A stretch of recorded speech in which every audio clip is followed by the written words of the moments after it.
People tend to think that going green can be a really expensive lifestyle to take on, but I actually think it's the opposite. Oftentimes, saving money and saving the planet tend to go hand in hand. Today, I want to talk about ways that you can be eco-friendly while definitely saving some cash. And just a disclaimer here, I am by no means perfect when it comes to this. I don't think anybody is. So I'm not trying to talk down to anybody about this. I just think that if everybody was a little bit more eco-friendly, the world would be a better place. Okay, so with that out of the way, let's jump into this list. The first way you can save money while saving the planet is to stop buying plastic water bottles. And I'm sure you all saw this one coming. I just really do not like plastic water bottles. They're just such a silly concept to me, and maybe that's because my family never really used them growing up, but you're just paying for the plastic that surrounds water, which you could probably just get out of the tap. I definitely think there is a time and a place when they're useful. For example, if you're going on long road trips and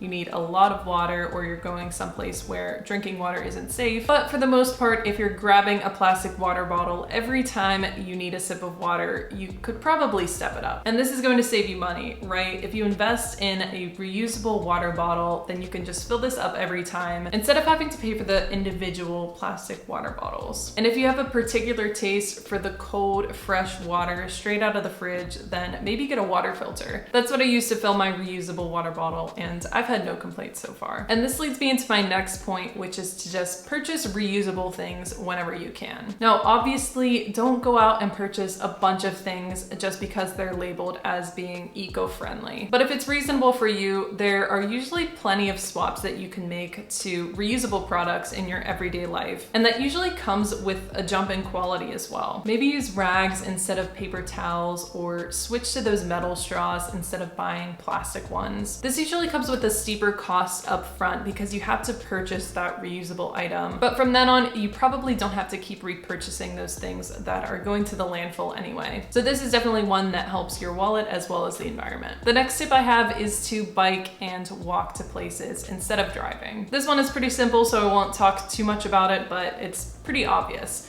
If you're going someplace and it's bikeable or walkable, definitely consider it. Not only are you going to save money on gas, you're also going to get a quick workout in, and you're cutting down on those greenhouse gas emissions. Even better, if you're in a place that's extremely walkable, like a city center, and you can actually walk to work, consider getting rid of your car altogether. Cars can be such a money pit. They're incredibly expensive. A lot of people take out loans to repay them. You need to pay for insurance, gas, and a whole bunch of maintenance costs over the years. And the worst part is they're as appreciating assets, so you're not going to get the value out of them at the end of their life as you did at the beginning. So cutting out your car completely would save you a whole bunch of money, but obviously this isn't going to be for everybody. The next tip I have is to eat less meat. The UN Food and Agriculture Organization reported that livestock is responsible for 18% of world global warming emissions. Each meat eater is responsible for 1.5 more tons of greenhouse gases than a vegan eater, as reported by a study from the University of Chicago. And I don't know about you, but whenever I buy meat, it's pretty much always the most expensive item on my grocery list. I talked about this before in my video on how to save money on your grocery bill, but I personally am not a huge meat eater, so this isn't a huge deal for me. Most meals during the week, I'm not eating any sort of meat, so this one is pretty easy to follow for me, and I'm glad it's saving me money and helping the environment in the long run. But if you are a huge carnivore, definitely consider taking that meat consumption down a little bit by incorporating some meatless Mondays into your rotation and just trying to be more mindful about it. This next one is important, and I think it's one that everyone needs to hear, including myself, and that is to stop buying things just for the sake of buying them. And this tip has never been more prevalent than it is now, where we can literally buy anything we want with a click of a button and it'll be on our doorstep in 2 days. If you're getting shipments from Amazon every couple of days, that's probably taking a hard hit on your wallet as well as the environment. Not only does it take up resources to purchase that item, but it's also producing greenhouse gases whenever you're shipping it to your doorstep. And if this item isn't very useful to you, it might be ending up in a landfill in a couple of years. This one I feel like is very hard to break just because shopping can be so addicting. I think the best piece of advice I have for this one one is, especially if you're online shopping, keep that item in your cart for at least 48 hours before you decide to pull the trigger on it. This will probably rule out those items that you're buying for the sake of just buying them and items that you actually need. You also might want to consider sharing items with friends and family if you only need one thing for one specific purpose. For example, if I'm working on a project that needs a specific tool, instead of going out and buying that right away, maybe I can ask around a bit to see if anybody else has it and I could borrow it for a time being. There are loads of communities online that support this culture of buying less and sharing items more. I'm part of a local buy nothing group on Facebook, and on sites like these, people post items that they are looking to part with and are no longer using, and they just post these for free for anybody to come pick up. So for example, maybe you have a child that has recently grown out of their crib. If you posted it on this site, then maybe it could be rehomed to somebody who's going to get the full use out of it. People are really generous on sites like these, which is great because it's just promoting that culture of giving and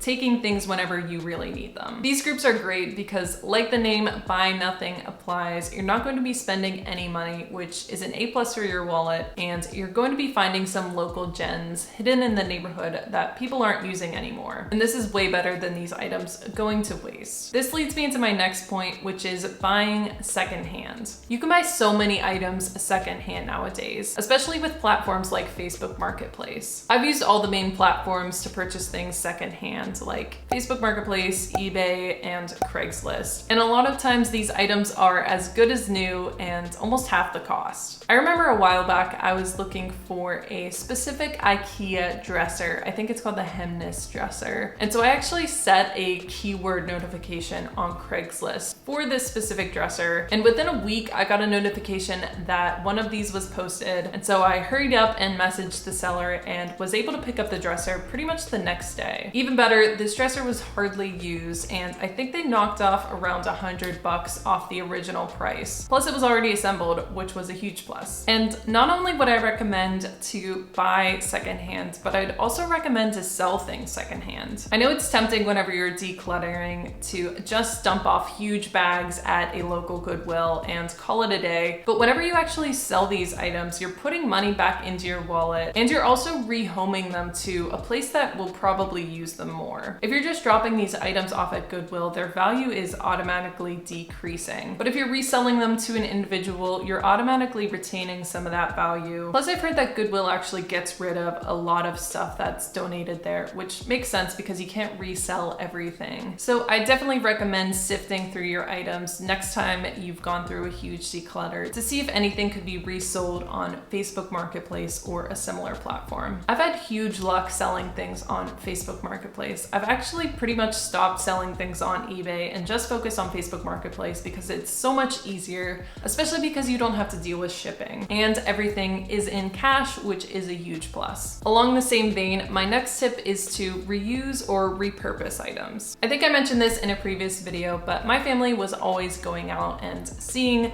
items on the curb, loading them into our car, and giving them some new life. My mom's an artist, so she would take these pieces of furniture and oftentimes repaint them, reupholster them, give them some new life, and sell them for a profit. One of my neighbors has even joked that if it was on the curb outside of our household, there is no possible way that any human could ever use that item again, because we really did try and stretch items to have their maximum use possible. So this rule has been ingrained in me from a very young age. Always try to repurpose something or fix it whenever it's broken instead of going out and buying something new automatically. Obviously, this is going to help the environment by producing less waste, and it's also going to help your finances because you don't need to be repurchasing things whenever you can just repurchase them, reuse them, or fix them. Now, I'm definitely not saying that you can't ever buy new items, but a lot of times I think people could just get a little bit more creative with what they already have. Another tip to help the environment as well as your finances is to cut down on your use of water and electricity.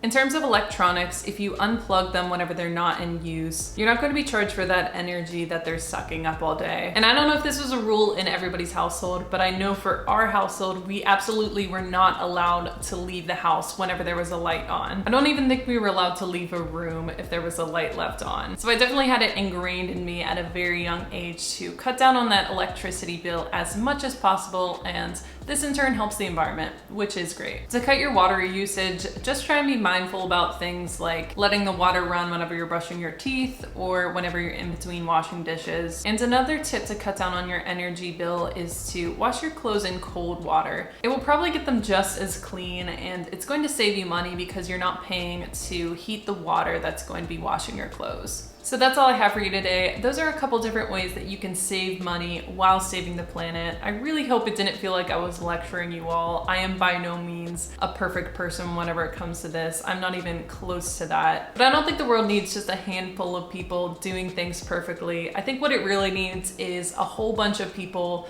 just trying the best they can wherever they can. Thank you all so much for watching. Let me know if you have any other tips in the comments below. And until next time, I will see you in the next one. Bye.